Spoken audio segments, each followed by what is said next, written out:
Alright, so you've watched the last video on what to look for when buying one of these and how to go through when inspecting it to make sure it hasn't been modified or the engine hasn't been worked on, which would make it illegal for SCCA. So now that you've gone through and watched that, you've went and you've bought a Civic or a CRX, presumably. So the question is, now that you have one, what do you need to do to go through and make sure the car is ready to race?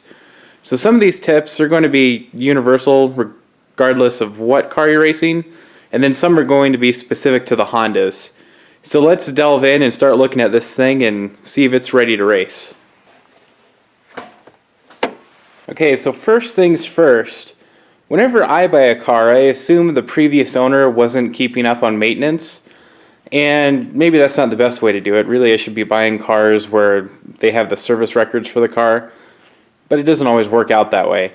So what I do is I just come into the engine bay and I just start working on basic, simple maintenance things. So that means we're going to be doing an oil change, we're going to replace the air filter, might as well do the spark plugs since we don't know the last time they were done necessarily. And then with Hondas, you usually want to make sure that your timing belt is in good condition, unless you have proof that it was done relatively recently. Because if the belt snaps, then the timing belt will no longer keep the valve train in time, and that means you're going to be rebuilding the entire cylinder head because this is an interference motor. And then also just kind of look at the accessory belts in here, which you can't see. Let's get a light for that real quick. So we just want to come down here and inspect the belts. So this is my air conditioning belt and also the alternator pulley there. One thing you can do to tell if the clutch is healthy on your car is kind of nestled down here between these two radiator hoses and next to the battery tray. Let me zoom out so you can maybe get a little bit of perspective. Is the clutch cable. Whoops. So the clutch cable is a quick tell on the Hondas and CRXs to see how much life is left on the clutch. So this one has ample life left because you can see all these threads on here. And then something else pretty important is a brake fluid flush. So most of the time people don't get brake fluid flushes on a routine basis. And so if we take this off here and take a look inside, we can see that fluid is pretty nasty in there. And so I'm going to do a brake fluid flush because I don't want to get or have a spongy brake pedal at autocross. Then we also have the coolant or the antifreeze, whatever you prefer to call it. Ideally, I'll have one of those testers that I'll put into the radiator and test the fluid, but I don't have one of those with me right now. So we just want to see, first of all, does the coolant look like it has exhaust gases in it, or does it have oil in it? But this looks like it's relatively clean, maybe a little bit old, but nothing too concerning that would suggest a head gasket problem. So before you buy the car, it's a good idea to do a compression check on the motor to see how it's doing. So I've already bought this car, but I'm going to do a compression check on it just to see, you know, how long does the motor have on it until I need to rebuild it. So really all we do is we just take out these spark plug wells, and then that's another thing to check is to see if there's any oil on those. So we just take the spark plugs out of here, and then with these Hondas what you can do is you can go to the fuse box, and underneath, oh, this one, sometimes they have markings for what's what under here. But we can pull the fuse for the ECU. This top one, that's the condenser fan. So this is our 15. So the reason why we pull this, we'll just set it off to the side here, so it keeps the fuel injectors from firing, because with the spark plugs open we don't want fuel shooting out of the spark plug wells. And so now let's pull out the spark plugs.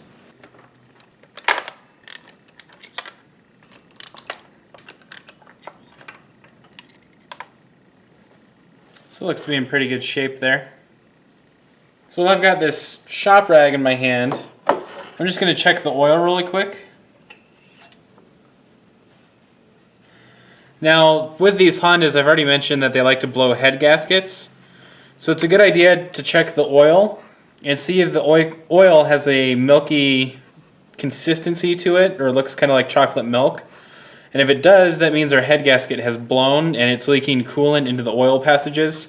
So that's something to watch out for with these, but this one looks clean. So this just makes it really easy. You can crank the engine and watch the gauge and see once it reaches its peak. So with the clutch in and your foot on the gas, we want to go wide open throttle. We're going to crank this over until it stops rising. So we have a reading of about 170 on here. I might have stopped it a little early though. So let's get another reading on here. And if you didn't pull that ECU fuse, you'd be smelling fuel right about now.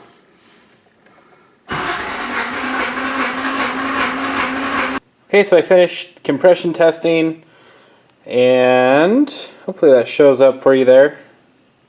There you go. So I just created a quick Google Sheets on my phone and just ran the 3 trials. So cylinder 1, just a little bit low, really nothing to be concerned about. Cylinder 2 looks like it had some oil in the cylinder on that first run, and then it kind of normalized down to 172. And then cylinders 3 and 4 actually look really healthy. So both right at 180, which is really only 5 psi lost since new, which is pretty good. So kind of decreasing across the way, but that's still well within service limits. I'm not too concerned about it.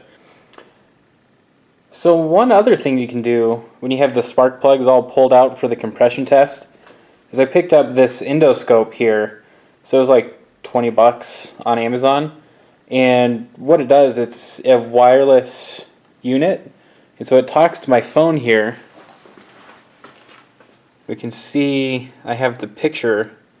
So I just want to go in and inspect and see how the pistons are doing, how the cylinder walls are looking.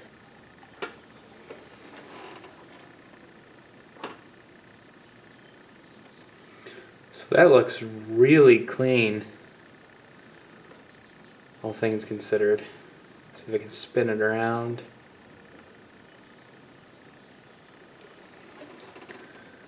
Oh, yep, you can tell this one is burning some oil in there, just a little tiny bit.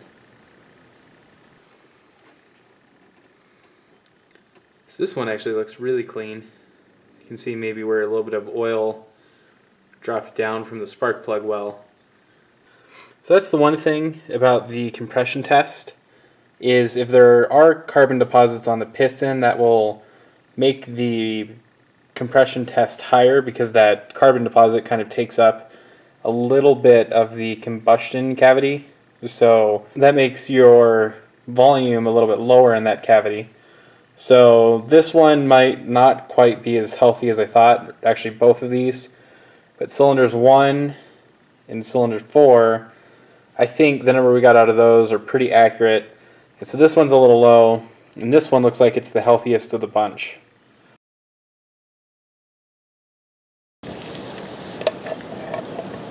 Okay, so we're underneath of the car now, and we're looking at the suspension down here, the suspension bushings.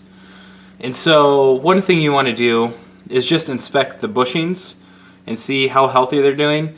So most of the time well, at least with these Hondas, we're looking at almost 30-year-old cars, and people really don't think about these bushings when they think about things that need to be changed. So almost guaranteed these are going to be shot. So what you can do to test is try to get onto the pinch fork here and rotate it a little bit and see how much play there is.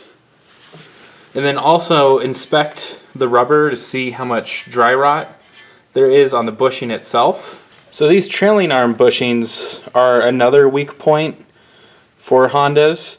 And so I don't think I've ever actually seen one with good bushings.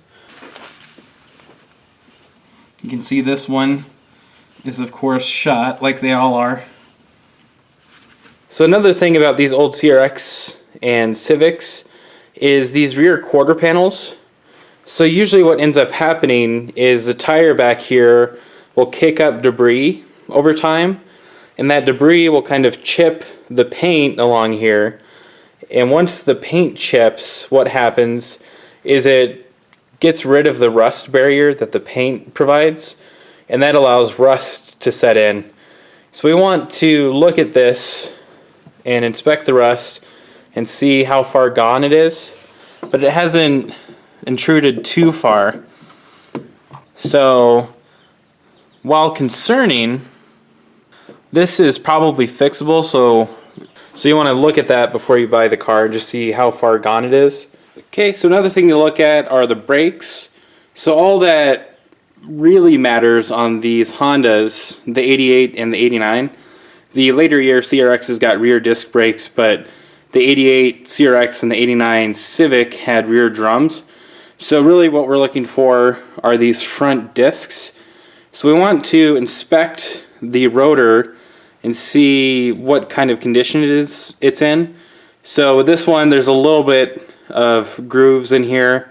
You can see the surface. Let me get that light kind of dimmed down a little bit. So the surface is also a little bit glazed, and then there isn't too much of a lip though. So if there's a lip here, it means the rotor's kind of beyond its service limits.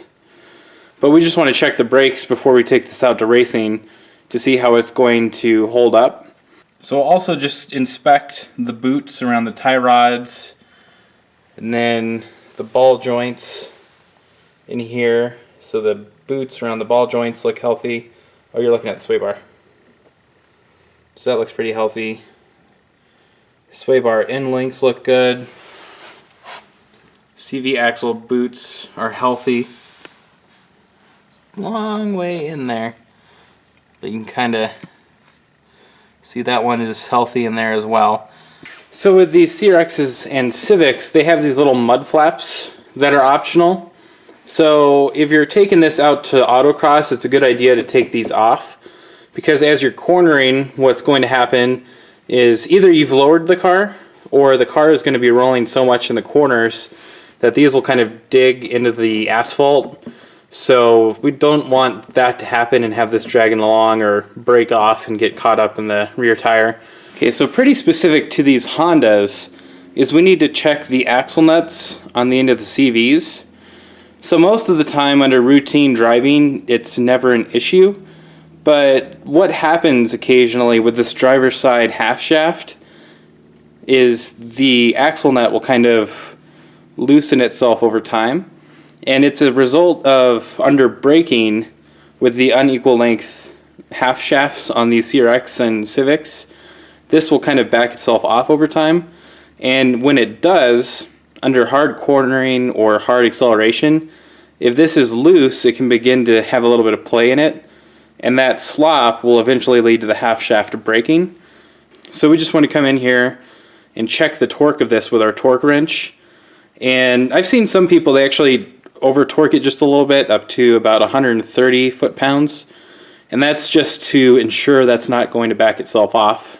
So one thing I ran into yesterday is the 88 CRX has this style of lower control arm. So the strut here at the bottom has its own bushing, and then the bolt passes through the bushing on the strut, and then the control arm just has the pass-throughs for the bolt. So this style is unique to the 88s. 89s and after have this style, the pinch. So the control arm passes through and the control arm has the pushing, and this pinches around the bushing. So that's something to be aware of when you're buying coilovers, is if you have an 88, it's going to be a unique strut tower. And if the coilovers you're buying doesn't have an option for that unique strut for the rears, then we have to come in here and pull out this style of control arm and pull a control arm from an 89 and later to swap in here instead. This is a pretty general tip, is your battery has to be secure in here. So you're kind of moving around with the camera. Let me set you down. So with the battery, they'll check as part of safety inspection or tech inspection to see if your battery is secured tightly. So this one wiggles around actually a bit more than I was expecting. So this one probably need to be tightened down. So you'll just want to go through and make sure that your battery is secure so that way you don't fail tech inspection. And then another thing to check is the bearings. So again, as part of tech inspection, they're going to be checking the bearings. And we want to make sure the bearings are okay, because going around a corner and having the bearings separate and lose a wheel, that'd be catastrophic. Oh, that one's not really going. But this bearing's bad in here, so I need to replace this. And so I was able to tell it was bad because when I would corner to the left, I would hear this growling in the back. So I need to replace this bearing. So just kind of go through, check your bearings, and make sure they're healthy before taking this out to the track. Okay, so hopefully you found this video helpful of things to just go through and check on your Honda before you take it out to autocross. So if it was helpful, let me know, or like I've said in the past, if there's anything I missed, be sure to comment below and let other people know, or let me know so I can include it in a future video. And if you like the video, be sure to hit the like button or consider subscribing. But as always, thank you for watching, and I'll catch you next time. Again.